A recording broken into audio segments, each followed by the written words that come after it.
Hello everybody, this is Derek Smith from Special Agent Combative System, and today I want to talk about one of my most favorite martial arts for self-defense.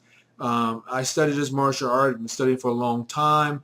I really believe it is one of the best for self-defense. Once again, I use a lot of it in my Special Agent Combative course, and this is Escrima, the Filipino martial art.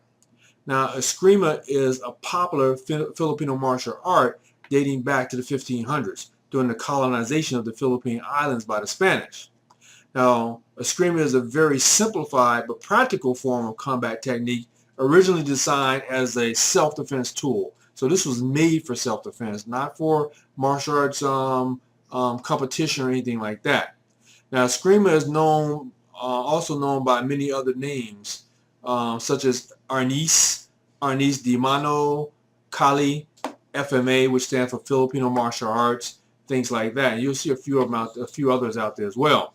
Now, because of the effectiveness of it, Escrima is also taught extensively in many special forces, including the Navy SEALs and other special force units. And I taught it to special agents as well. And it's taught in law enforcement because we carry sticks, we carry batons, and Filipino martial arts training is very good for when you're utilizing batons, sticks, and things like that. Now, Escrima is a popular, again, Filipino martial arts. It's been taught to Army Special Forces, I already told you, and the SEALs and things like that.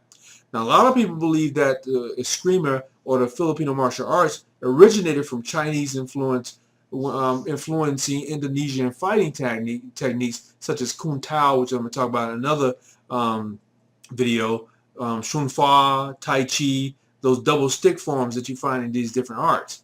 Others believe that Escrima art came from or was wholly developed by the Filipino people themselves. However, the most plausible explanation seems to be rooted in the history of their Spanish colonization.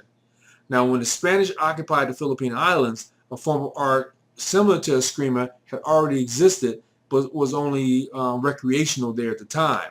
However, this art began to develop into a more martial art or martial discipline when the Spanish prohibited indigenous Filipino weapons such as the bolo, which is a machete, daggers, and fighting sticks in the 1700s.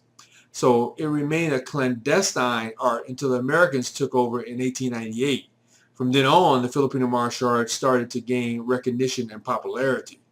Now, here in America and other places in the West, Escrima was introduced and popularized, I can't say it, by Filipino immigrants after the Second World War, particularly in the American states of Hawaii and California. Okay? Now, we emphasize a lot of weapons and footwork when it comes to Escrima. So unlike other forms of martial arts, the primary tool to learn basic concepts of Escrima is focused on weaponry. We do stick fighting, we do knife fighting, things like that. Whatever we do with a knife, we can do with a stick, and we can also do with our hands as well. Okay, so again, weaponry, which is followed by those empty hand techniques that I'm talking about. Now, we use a rattan stick, and the rattan stick is the most common weapon used in Escrima training, which includes hand and head protection when sparring, because we wrap each other knuckles a lot and get hit on the head with that stick quite a bit. Now, other weapons include burned and hardened sticks made of hardwood, such as malaba or kumagong, they call it, or ebony. Okay, modern versions may be made out of aluminum. I have aluminum sticks. I have other metal sticks. I have, my law enforcement batons I use. They also have high impact plastics. And I actually have some foam ones that I practice with also so that nobody can get hurt. Now, the nunchaku, also known as the kung fu sticks or the double sticks or the sticks you see Bruce Lee spinning around, was a weapon popularized again by Bruce Lee, but he was an avid practitioner of Escrima. A guy by the name of Danny Ansanto actually trained him, and he trained my instructor, Paul Vunak. Now, each range or the distance between the opponents in Escrima has its own characteristics and footwork techniques. So good footwork enables efficient control of these ranges, the different ranges that we have when we're moving in hit with a stick or moving out, or keep from getting hit with a stick or cut with a knife or whatever. Now, the footwork is demonstrated in terms of triangles that we have, with 2 feet occupying 2 corners of the triangle, and then the step to the 3rd corner. So it's kind of hard to understand without seeing it, but the shape and size of the triangle is dependent on the particular situation that the escrimador, we call, find themselves in. So a few Escrima facts. Number one, Escrima is a mixture of hard, like karate, and soft, like Tai Chi styles.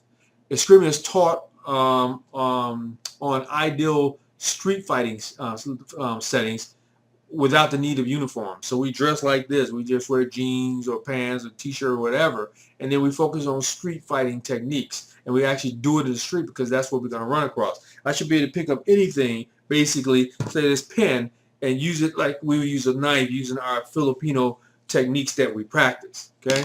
Now, restraining techniques are not focused on, but rather on offensive combat styles. There are no official rankings in Escrima, even though the Escrima I studied, the Cordis Escrima, we do have a rank system set up from white to black belt that our instructor came up with, or our founder came up with. Okay, so there are no official rankings in Escrima except for titles to recognize seniority of the instructors. Now, most of the power in this Escrima is derived from body movements and economy of motion rather than strength. I'm not striking hard when I'm using my stick.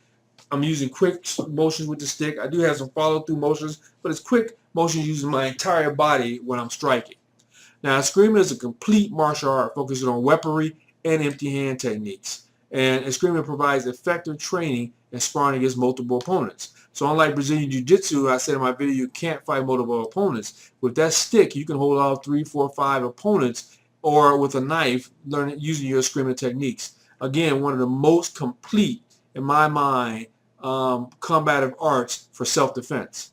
So go out there and find an Escrima. If you can find it, it's kind of hard to find, but try to find your Escrima instructor who can teach you the intricacies of Escrima, and you'll have a very good self-defense system. So again, this is Derek Smith from Special Agent Combative System, and I hope to see you on my next video. Enjoy, and until next time.